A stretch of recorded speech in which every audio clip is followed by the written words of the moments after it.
All right, we're back in the room here in Austin. Welcome to everyone online. I appreciate everybody's participation in our second workshop of the day. If you are on the Teams, if you would just make sure you stay muted unless you are speaking, that will help it go a little more smoothly. I'm Jason Ryan, chair of the task force. I want to start by reminding the group of Section 4 of our charter, which provides that the Commission strictly prohibits members of the task force and their employees and other entities or persons that may participate in task force activities from using their participation in task force activities as a forum for engaging in practices or communications that violate applicable antitrust laws. As a result, here in our task force discussion today, representatives on the task force and their member organizations are committed to full compliance with federal and state antitrust laws and to maintaining the highest ethical standards in the way we conduct our activities.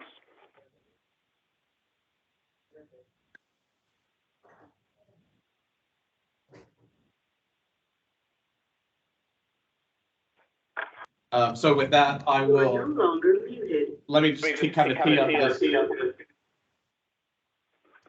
this discussion. So this is a different format than the rest of our workshops have been and will be. This is more of a discussion. We don't have scheduled presenters, although there may be people that have put some material together to walk us through. This is more of a dialogue, though.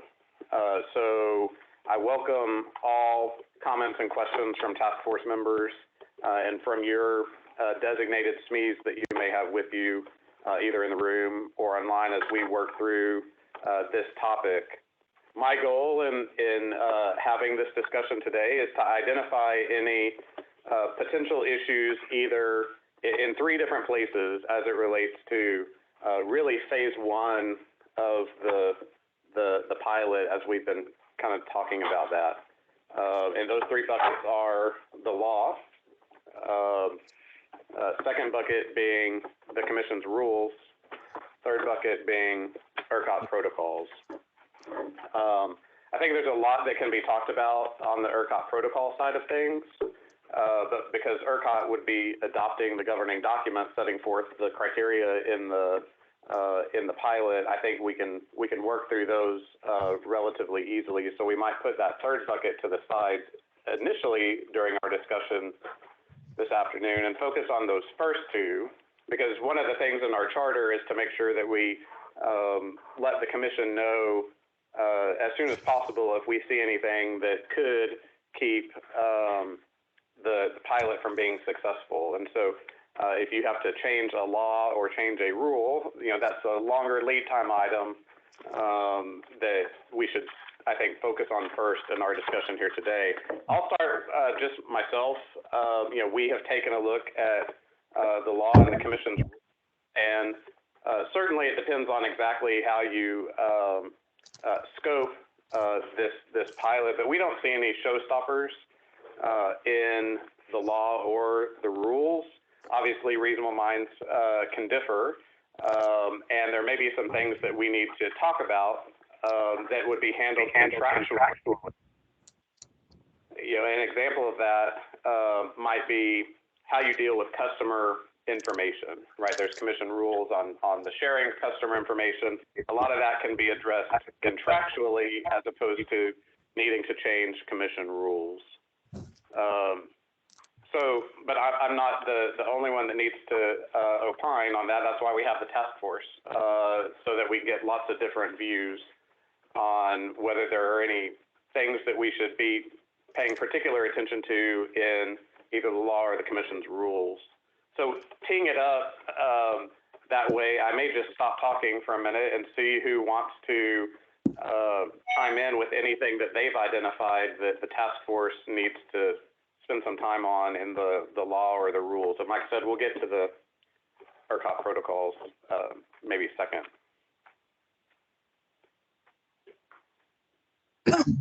Hey, Jason, this is Ned Bonskowski with Vistra. Am I coming through? Yes. Okay. First of all, sorry for not being there. I didn't want to, I'm still contagious, so don't want to spread the love in the room that way. But thank you for not being here. Yeah. But I did look through. I've spent some time on this, and I know I was one of the folks to ask that we spend some time looking at it because frankly, if in order for the pilot to be successful, we need to make sure that it's it's fitting within the existing structures as much as possible, and I think that helped minimizing the amount of things that we need to change or have exceptions to is probably the way to make this move fastest, right? And that seems like that's one of the objectives, is to to get it done and also get it done quickly, given our charter. So I did throw together some stuff on slides that I've dropped in the Teams box, and I'm happy to walk through those. But if it's helpful in the interest of time, I can kind of jump to the conclusion and I want to use folks' time wisely, so I don't want to just start talking and go through potentially 9 slides of details in Pura and bore everyone when we're at the end of the day. Why don't you jump to your conclusion, and then if we have questions about how you got there, we can do the death march through your Also, slides. Ned, your stuff's not in the chat per se, but we can certainly get it on here if you want. Or you can share your screen. Yeah. Sure. Yeah, happy to share my screen. Give me a second to figure that out. I'm not a Teams power user.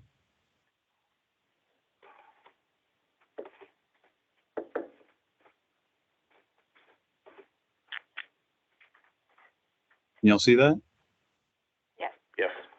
Hey, it worked. Okay. So, jumping to the end, Jason, I think I got to the same conclusion that there aren't necessarily showstoppers, but there are some questions that we might want to work through as a group to make sure that, we're structuring the pilot in a way that fits within the existing Pura constructs. I should probably preface by saying I'm not an attorney, and nor do I pretend to be one, but I have spent a lot of time looking at Pura, and I've talked to attorneys about it, and they've all generally said, yes, this makes sense. So I don't think it's necessarily something I'm putting out there as, crazy or on an island, but, don't want to give y'all any imprimatur that I know this better or more qualified to speak to this than others who are formally trained. So the first one is just what provisions of Pura do we need to look at? And some of it comes down to whether an aggregated DER is primarily participating in the wholesale market, whether it's retail electric service, whether it's both, because each of those has implications for, which entities need to be involved, how, and what statutory provisions line up.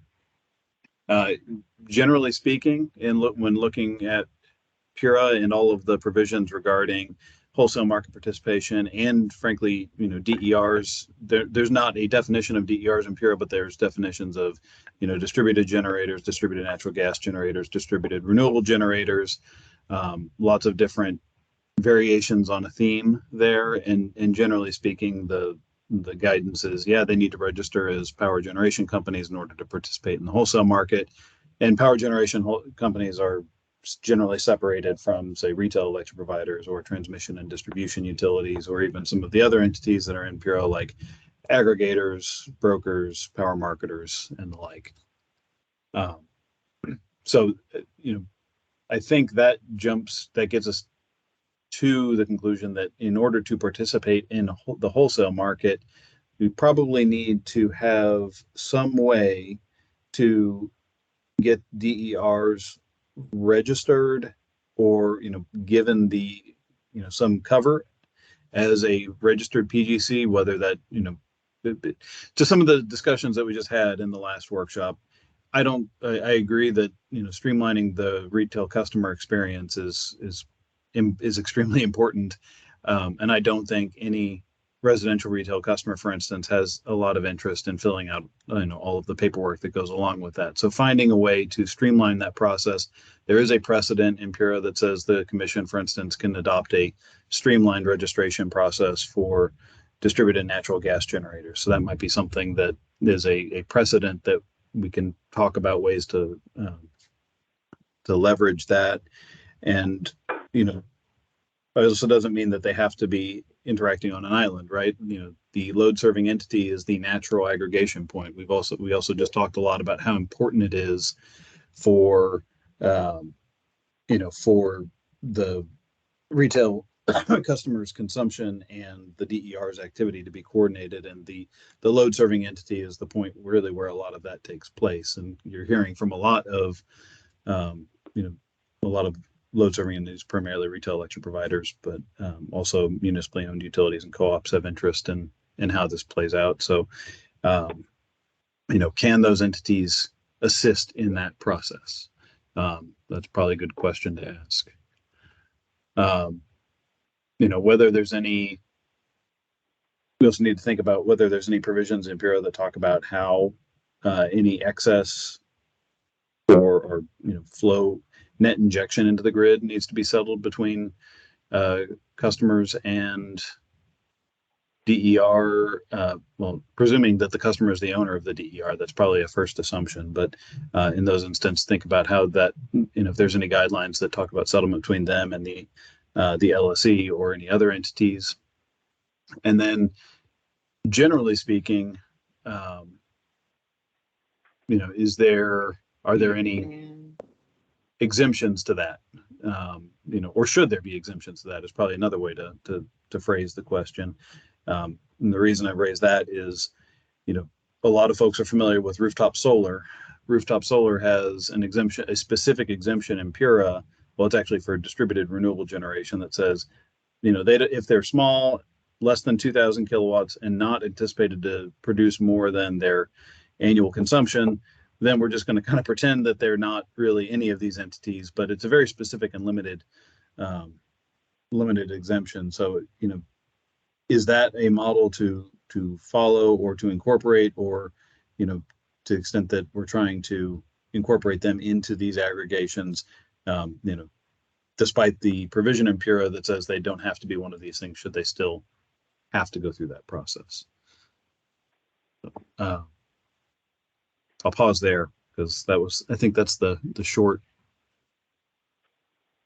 takeaways.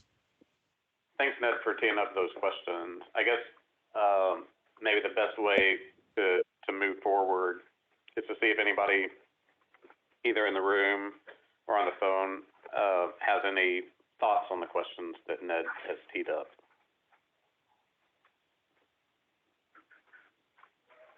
I would like to ask, could you elaborate on the simplified filing requirements part that you mentioned about natural gas generators? Now, that's a provision under PURA?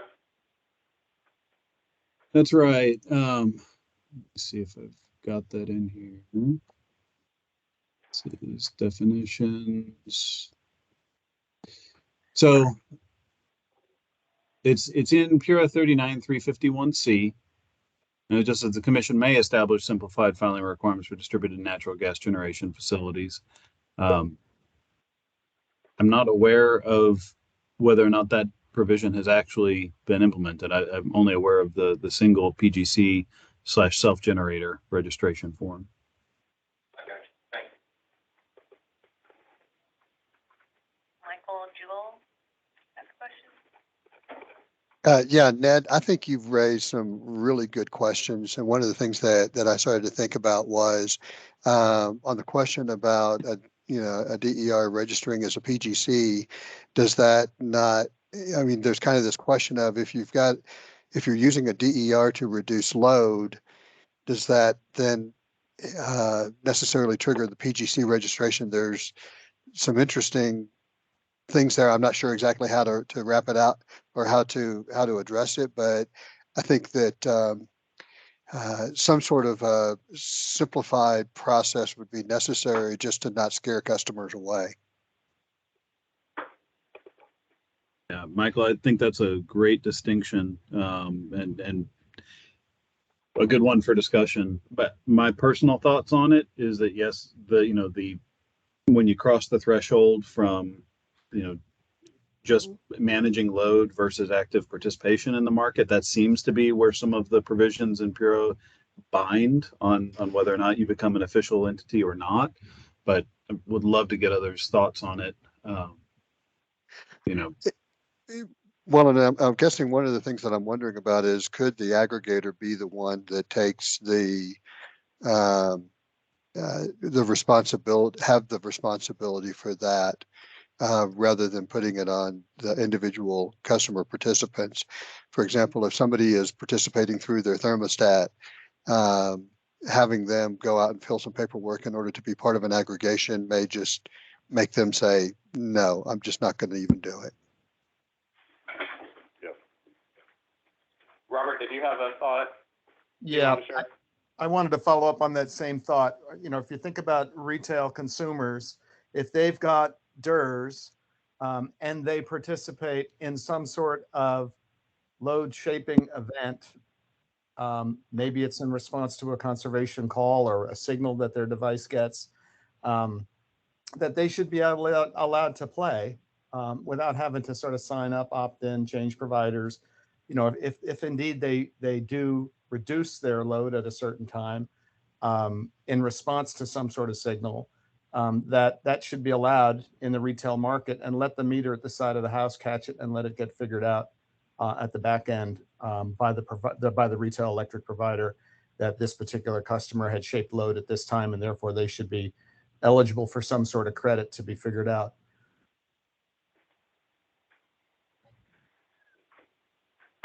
Andrew Higgins, CPS Energy. So my thoughts around this are to remove the burden from the individual premise and residential customer and put the onus on the larger entities.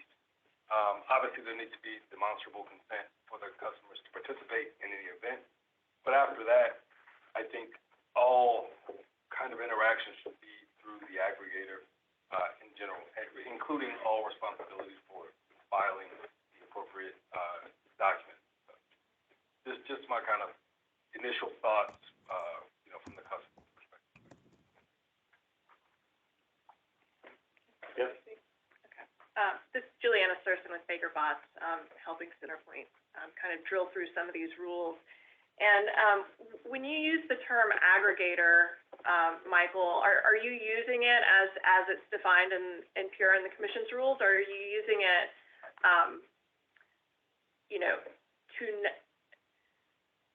to aggregate customers for the purpose of this program? Yeah, what I was thinking about is the aggregator in the context of this kind of a pilot program. Okay.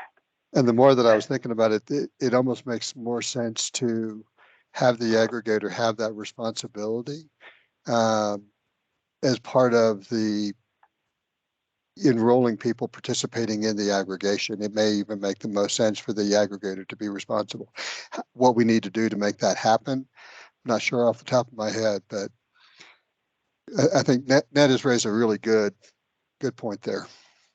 Well, and I think that's fine if the aggregator is the rep, but then you have to figure out how those customers, the program participants, are going to get paid, because it's at wholesale, and a rep can't sell power at wholesale. Totally agree. But right now, you've also got reps that do credit customers for excess power sold to the grid. So you have that compensation that's already taken place and is allowed. I just want to point out that it's important to be mindful of that when trying to structure this, to have the proper mechanisms in place for that. Yeah. So this is Christina. Yeah, I had something.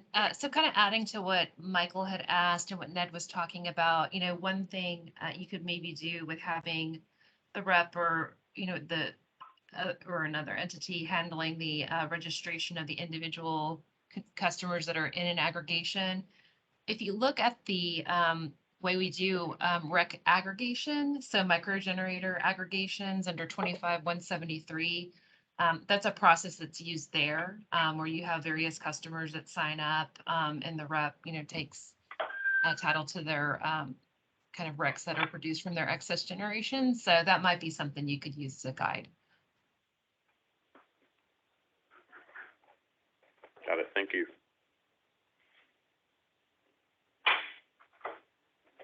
Christina, is that Go ahead.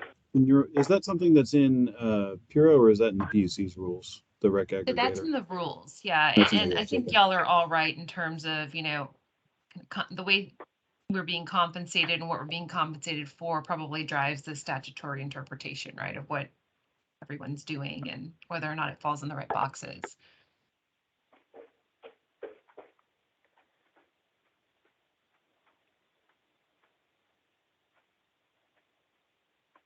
Could you flip back to that page where you showed the, power generating companies? There was a few bullets on that. Did you see? Having Mike Blackwell here. 39,351. Hey, Yeah, right here. So, thanks for your voicemail. I heard it. I'm glad to go ahead. I think this is the way to go. It's either do this or go in a different direction with a new car, and I'm not really ready to do that. So give it a shot, right? Okay, you did. okay, that's all right. So we were talking about teaching, let's break this down. Not a lawyer here, John Bonnet, representing AutoGrid.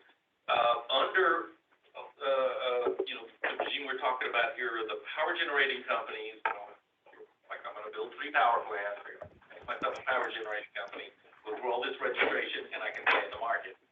If, however, we're saying that maybe the aggregator would fulfill the role of the PGC moving forward, then it would, kind of handle that registration task, because it's going to be representing, dozens or hundreds or even thousands of individual customers who can't, don't want to push that burden down to them.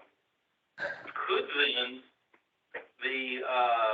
since it's a different animal than, physical facilities that generate power by turning turbines, maybe that paragraph C there could be applied such that aggregators that want to go through the PGC registration would get some sort of simplified filing requirements because they're fitting into this certain part of the market. I mean, am I thinking about this correctly? That it seems like, there's an if-then statement. If you're building a power plant, you're going to go this direction. But if you're something else, you're going to go that direction. And it seems to me that aggregators of DERs would be the something else. And so I guess what I'm suggesting is maybe the position of this task force may be that should this be the route that it takes, that these simplified filing requirements, could be developed for aggregators of DERs so that it wouldn't have to go the direction of like power plant. Does that make sense?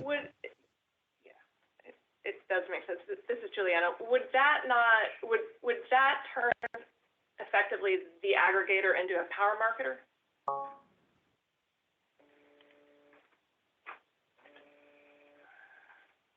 Does the aggregator take title to the power? That's the big difference between a power marketer and a broker, right? A power marketer takes title to the power. And I'm thinking, yes, I'm thinking your aggregator, unless they're working on behalf of an LFE who is the actual power marketer, that's hard to say. I can't answer that. Not a lawyer. Maybe I'm missing something, but I think we got to get away from using the term aggregator when we're talking about the aggregate, even though we're talking about aggregate distributed energy resources. There is a capital A aggregator is a defined type, in PUC rule, defined type of partner participant. He goes out and signs up a bunch of people and gets them under some umbrella rep offering. That's not what we are. The lowercase a aggregator in this pilot will be the load serving entity, because that's who has to represent them in the wholesale market. So unless I'm missing something, that's So, So they wouldn't have to register the PG. I don't think so, but I'm not a lawyer, but Well, but when you start aggregating consumers, you know, for the program, they have the potential to put generation onto the grid to produce power, and that's where you get into the PGC problem. But they already have that ability, right? And they, Yeah, that's what exactly what solar buyback is. doesn't have to register as a PGC. There's an exception, and Ned or Christina, correct me if I'm wrong here, but there is an exception for distributed renewable resources. So I think what would have to happen is each customer that's aggregated would have to fall under that exception to qualify. So Or the exception could be brought.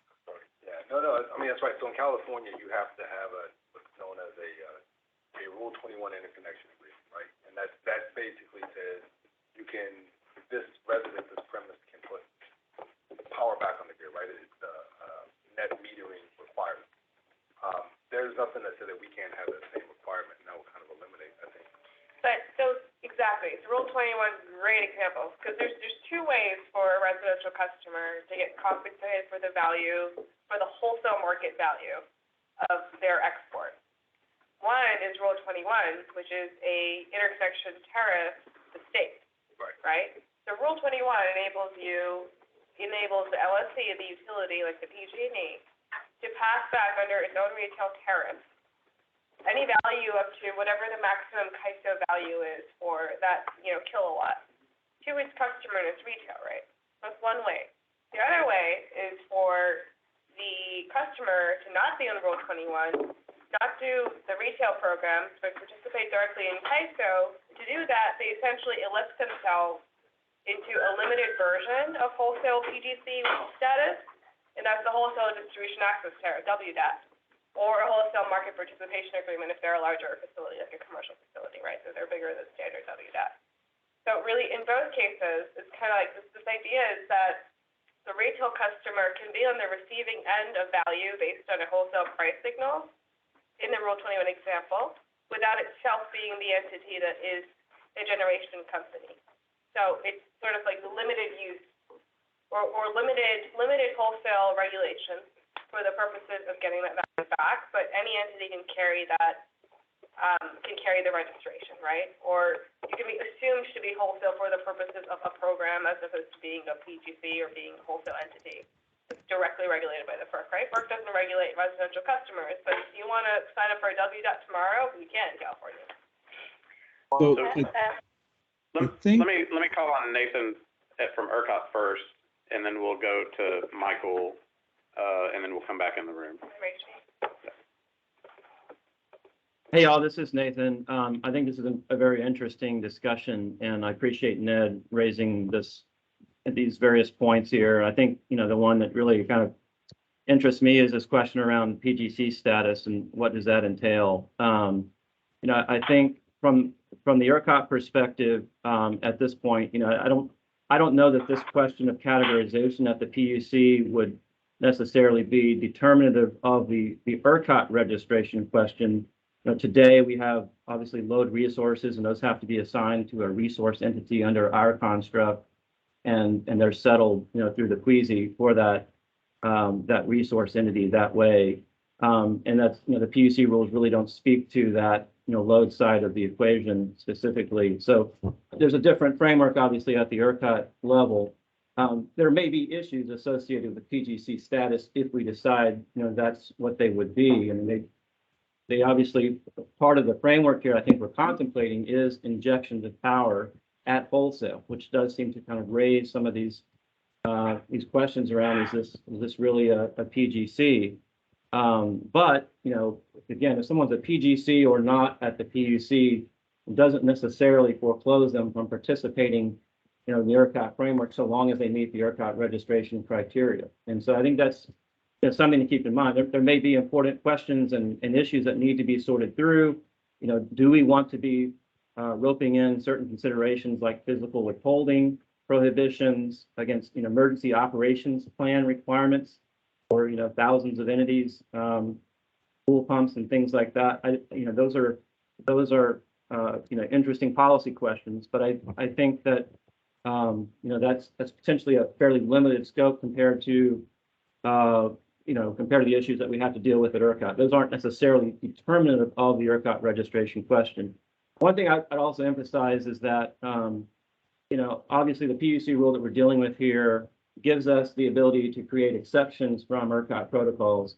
It does not explicitly authorize ERCOT to provide exceptions from PURA or the PUC rules. So to the extent we're talking about new processes that the commission hasn't yet contemplated that are controlled by the commission, that's not something we're going to be able to address. At least that's my take on the rule. So I think, we need to be thinking about how we can address this through the existing, PUC and PURA framework while recognizing that we can change things at ERCOT. And I think fundamentally, right, even if this is a PGC, the workaround that we're aiming at with this pilot project really is to regard this aggregated asset as an aggregated load resource. So even if it's injecting at every single site, we're going to call that an ALR because that's the framework we have available today. And that's the only reason I think that we're really going down that path. And so that is a fiction that I think we're walking into because that is how we need to make this work. And so I believe we have the power to do that under the PUC rule. That is my perspective on it. But that sort of machination is not something that that we can't go beyond the ERCOT construct, obviously, in creating exceptions to rules. So those are just some considerations I would toss out there. Thanks, Nathan. Any questions on what Nathan just laid out? I thought he did a good job making it make sense. Is the Sunset Commission on this call? Oh, too bad. Michael, you had your hand up too. Yeah, thank you. So in the chat, Jaden touched on one of the issues that I was thinking about, which is the injection of power. I think one of the questions that I would have is, from an electrical perspective, if you have DERs injecting power, to what extent is that power actually going to go to the wholesale grid, to the transmission grid, rather than really being a reduction of load on a feeder or feeders as a whole? Does that have an impact or not? So that was one of the things that I was thinking about. The other thing that I was thinking about is, as we're looking at trying to get a pilot up fast, one of the things has been thinking about is kind of starting small and targeted. And I think it may be helpful to think about, in looking at DERs that can be aggregated, maybe you start with a narrow thing that, okay, yes, we think that we can fit these within the current rules and statutory requirements, but identify the bigger issues with regard to, do we need to have a different kind of market participant or something like that as we go forward. So anyway, those were the two things I was thinking about. My question was almost similar to Nathan's. Like, is the problem only coming if we are going from the ALR concept to something which is different and injecting? Right now, if we do it together as a thought, then there is no problem. Is it? Are you asking, is there a problem to use ERCOT's the ALR platform? No, then it is a load. It is not. Well, right now, really just being processed as a load. I don't think using the ALR.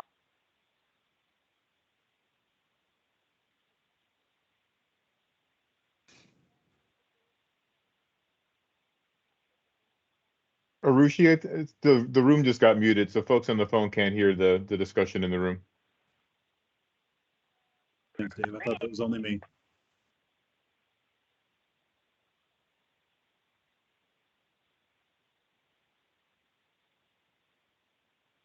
Can you hear us? Now we can. Yes. Yes. Oh, you can hear us? Oh, Maybe We missed you for a while. okay. Yeah. So the question that I have is, right now there is ADER and then ERS, and all those are participating in the wholesale market. So how would it be different? ERS could have generation and combination as well, right? Yeah, So we are having a viability right, now? because you would have a separate agreement with ERCOT, like ERS. That's Okay. one way to do it. Okay, so if we have an agreement, then it is fine. It's not a PGC registration, right? Right? I'm not sure. Well, you know, yeah, that's, if something is injecting to the grid, intending to be sold at wholesale, then it would be. Okay, all right, that's Yeah. all good. Okay, so we have legislation and PUC rules now that prevents you from passing either indexed or formulaic prices for wholesale electricity to residential customers, right? No more of those, no more grid use, right? Okay, so we have that on one hand. So, but in essence, and Michael Blackwell, who is our counsel, has trained me a little bit on this recently, so Michael, you can fill in too, when he's with Hush Blackwell. So, just as like a starting point, you just imagine like any retail offer, right? Like you saw AutoGrid's kind of platform talking about how several different products could be part of like that, what gets baked into residential rate. For a virtual power plant service that is on top of, that gives the customer some additional monetary value, the residential rate already cannot change, right? You can't put 15 cents or 12 cents on your EFL and then modify that rate week over week or month over month, because then you would be indexing the customer's rate, and that would be illegal. So the way that you would pass back CPP value, or really additional value from the retail entity, using that customer's usage as a hedge against their load portfolio obligation, is that you would pass them a separate line item with a contract that says, hey, if you enroll in this program to use your assets a certain way, you are saving me money, and I will enter a contract with you and pass you back, you know, whatever, $20 a month or $15 per, you know, event or whatever, as a separate item from the EFL label, right? And if you're doing that, that's a contract that's the contract for the service, but it's not a contract tied to the value of real-time export. Anyone disagree? Arushi, there are some provisions, just for discussion purposes, there are some provisions that say that for different DG, that they can actually export, when they're exporting power, the LSC can compensate them if they both agree, right? That's the key provision, is it all has to be willing buyer, willing seller. But it says it could reflect the value of, let's see, for instance, could be based wholly or partly on the clearing price of energy at that time and day. Mm-hmm. And that's there for Yeah. distributed natural gas generation. There's a couple provisions on surplus DRG that say that as well. So it's a customer contracting thing that we could have as part of pilot conditions that say, like, if you're going to have a kind of an export-based component, separate that out in a line item in addition to whatever agreement is the default retail rate. And that would probably work. I'm just trying to figure out, like, how do you write that into the confines of the traditional EFL, right? Like, what goes on the EFL that's different? Or where would it go? Yes. Yeah, this is Michael. And I know that this is a question that you asked Michael Lee as well. On the EFL for Octopus, we didn't have a chance to talk about this earlier. There is a line that provides, under the disclosure charge, does Octopus Energy purchase excess distributed renewable generation? And the answer is yes, at the real-time settlement price point. So that is our agreement with regard to net metering and how we compensate the customer. It would seem that a similar approach would make sense in the context here. Yeah, okay. Yeah, I think most of the reps do that, right? No, It can be done a number of ways. So you can do it that way, like you can say what it is directly on the EFL, or you can have a contract writer that addresses that separately.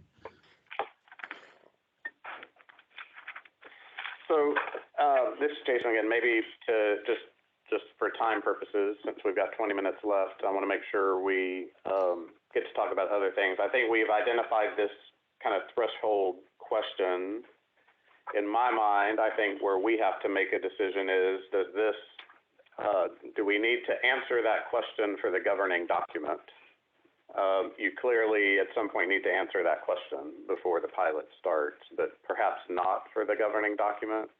But that's something for us all to think about between now and next Friday when we all get together for an entire day to talk about the governing document. And so give that some thought. You know, you all have your own smart lawyers. You all have your own structures that you plan to use for the pilot. And so think about those questions and whether or not we need to answer some of this for the governing document itself. Because remember, we've got a parking lot that we'll circle around quite often once we finish the governing document work. But we may be able to move on from this particular question. I think it would be great if any of the reps on the task force and Michael Jewell on behalf of Octopus could help us for the September 9 meeting, draft a few specifics for what is the type of disclosure that we would need in a customer agreement just for this pilot, right? Because we're going to have a set of those that will be in the governing document. There'll be some minimum criteria, like what do you need? That should be on a must-have list, essentially. Like basic customer disclosures, what will they look like? This will be one of them. And I think one of the I'm sorry. No, and I think the question, I'm really happy to help on that. I think the question is going to be, as we saw in the last session, there's so many different ways that you can have DERs participating. And so the disclosure is almost going to depend on the kind of DER, ADER situation pilot you're going to have, if that makes sense. No, it does, right. So an existing retailer that's got customers on a DR solar buyback tariff, their disclosure will look different than if it was a retailer that only has solar storage or storage. Yeah. That's what you mean, right? Yeah, let's talk offline. Okay, thank you. And Michael and Arushi, you guys might want to also look into, I know that for the surplus, the rule in PURA with respect to surplus, that exception, it's limited to DRG. So you might Okay, and want to this is JT is from Generac, is not on this call, is he? But I guess, you know, I will say that. Yeah. What's up? Yeah, so I guess JT, we talked about this briefly after a different task force meeting, but the Generac model, does that contemplate exports for the programs you participate in right now, or potentially would it for the pilot for non-solar? Generators. No, I mean, generators are just offsetting load, but I mean, even with batteries, right? We could, I mean, we can always tell the batteries to do not export, right? And just serve the home load and show that both at asset or at aggregate level. So is that what you're asking? Yeah, it was. But then to your point, batteries aren't categorically DRG, right? So that would be the question for the pilot. Will we need to request a waiver of a PUC rule to fix that? Sure. Okay. So what's the pathway for that?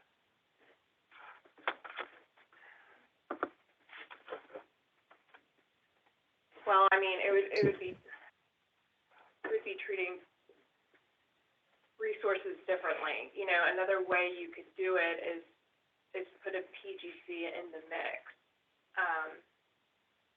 and have the rep contract with that PGC. Okay, so the entity that owns the resource, that does the resource registration or COT, could be in like a shell is the wrong word. Not use shell, but legal shell PGC entity that is just a piece of paper. Yeah, I think technically we're holding back all the again on customers. the PTC, right? So then my question was, how are we doing it for ERS right now? And how would it be different, and why would we need it now? Well, and I'll defer to Nathan on this, you know, with respect to the agreement in ERS, but I think there's a carve-out there. Isn't there, Nathan? So are we talking about like PGC registration of, excuse me, of ERS generators or ERS loads that are backed up by ERS generators? Right, Yeah. by generators. ERS generators, Right, yeah, no, I mean, certainly PGC registration is not part of our checklist, you know, at ERCOT, period, that I'm aware of. And on the ERS side, right, we're just, you know, the generator needs to be registered with us if it's, you know, capable of exporting. So it's going to be a settlement only generator. And, you know, so we're going to get registration data for that generator, but I don't think there's any link to PGC status there. I mean, whether participation in ERS is a sale at wholesale is maybe one question, but if they're signed up as a settlement only generator, they're going to get paid for exports, even when they're exporting during ERS. And so, you know, they would be, I think, being paid for that wholesale energy. So it would seem to meet the definition of a PGC, but that's not really our bailiwick to enforce that requirement. So do they need to be registered as a sediment only generator even if it is less than 1 megawatt? Or like all of the ERS have to be registered? No, right? They don't need to. not under a megawatt. Yeah, if it's under a They megawatt, can if they want. if it's under a megawatt, I'd have to check with folks to see what our practice is on that. I don't know that we require asset registration for units that are that small. I know the protocols contemplate an export over 1 megawatt triggering the registration obligation for DG. But if you're smaller than that, There is no requirement in general for less than 1 megawatt to register as a sediment only generator. But I don't know if for ERS specifically we require that or not. In general, they don't need to.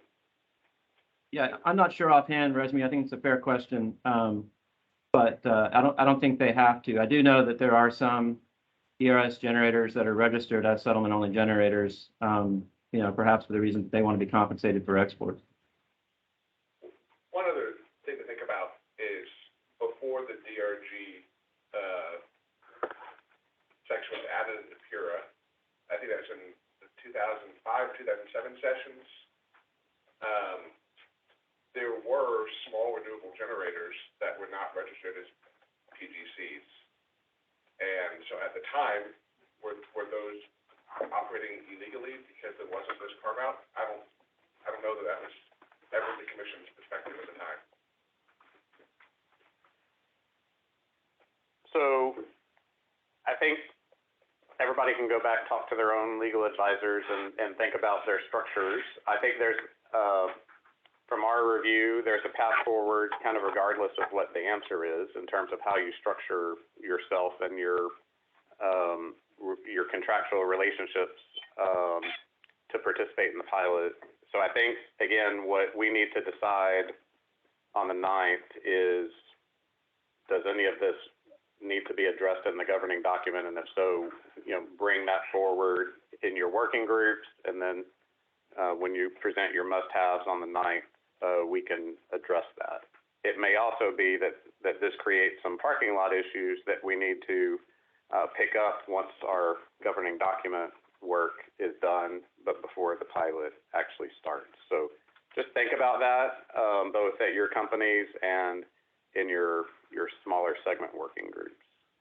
What else do we want to talk about in our remaining 10 minutes?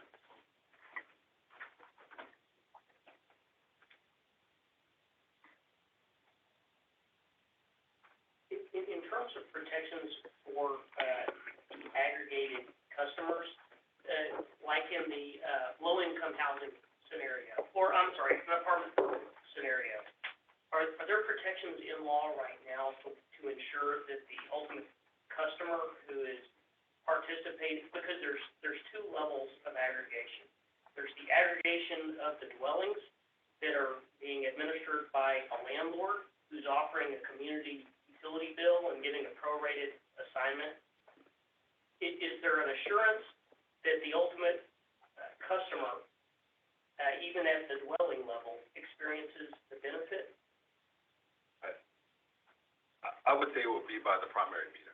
Whoever's the holder of the primary meter, they have to be, I'm sorry to interrupt. I think, I have to double check this, but I think for multifamily specifically, it requires individual meters for every premise that are with the utility, right? And so therefore, they get that protection rules. The exception is for mobile home parks. That's right. So, and I think they have a separate section that they're required to also meet the protection standards for mobile home park, but it's just similar to or equivalent to. So I can double check that.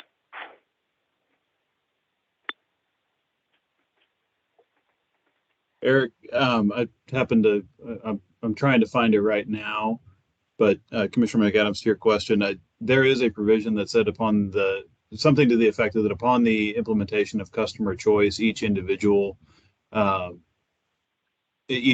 premise in a multifamily area is supposed to have their own meter and their own customer choice. There are some master metered multifamily units where, it's all done through a single one. And in that case, it's different, but I'll see if I can find that citation. Thanks, Dennis.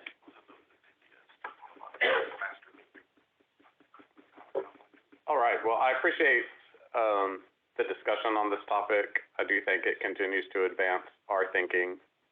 I do think that there will be some questions that need to be answered in a standard way before the pilot starts. And so I suspect that we will continue to have this discussion in the task force and make a recommendation at some point. We didn't get to talk much about the ERCOT protocols that might need to be addressed. We have looked at a number of them. I suspect you all have too.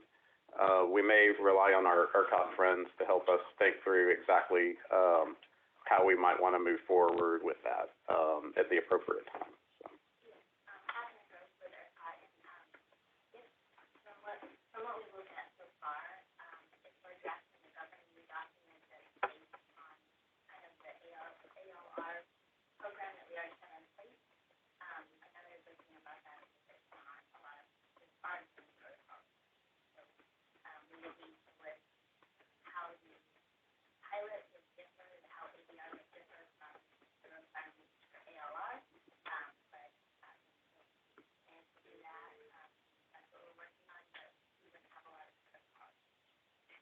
Wouldn't you have to accept them from providing PSR? Aren't all resources now required to be providing PSR? I think ERCOT already agreed that for non-STEM you don't need PSR, but I think that is a requirement. Another one is the SPC plus 2 telemetry. Yeah. They're not going to ask for it. Right, Yeah. we need an exception. Yeah. That's an exception. I think that may be in the other governing document, so it doesn't really matter that much. The PFR is in the protocols, I think. So, yeah. And then we'll have to talk about, the unanswered question is, can we provide answering services on the distribution grid on an unprotected meter in the pilot? I know that's an issue for the distributed battery conversation as well. It's closed. Great. What do you mean by unprotected meter? A feeder that is subject to load shed. Is that question too? I was speaking to the ether. Can we answer that question in the pilot governing document before the broader single DG issues are resolved? I guess that's Creighton. I'll see with that. We can give you a more full answer in a week. Okay, I'll call you in a week. All right, thank you. And to the extent that we need to, we can consider whether or not exception is required. Yeah, so maybe what I would ask y'all to do as it relates to ERCOT protocols is maybe send Catherine a note with what you think they need to take a look at. And then they can advise what they think. Anything else for the good of the cause today? I know we've been sitting in this room for the better part of the afternoon. I appreciate all of y'all's time, but before we break, I want to make sure all the task force members have a chance to ask a question or raise an issue on this topic. I don't see any hands up on Teams. Just a general reminder that in preparation for September 9th, hopefully this week, all of the segments can finalize a tentative list of must-haves and share it with the group. It would be nice for all of us to have that in the Teams folder, hopefully by next Monday or Tuesday, so that we can all feel ready to come to the table together on that Friday and discuss in our day-long workshop. And I'll take that off the rep segment to get us all organized. And thanks to the other segment members who have been helping and get their segments together on the same. Thank you. So we have a couple more of these this week. I'll see you all back in this room later in the week. Thank you.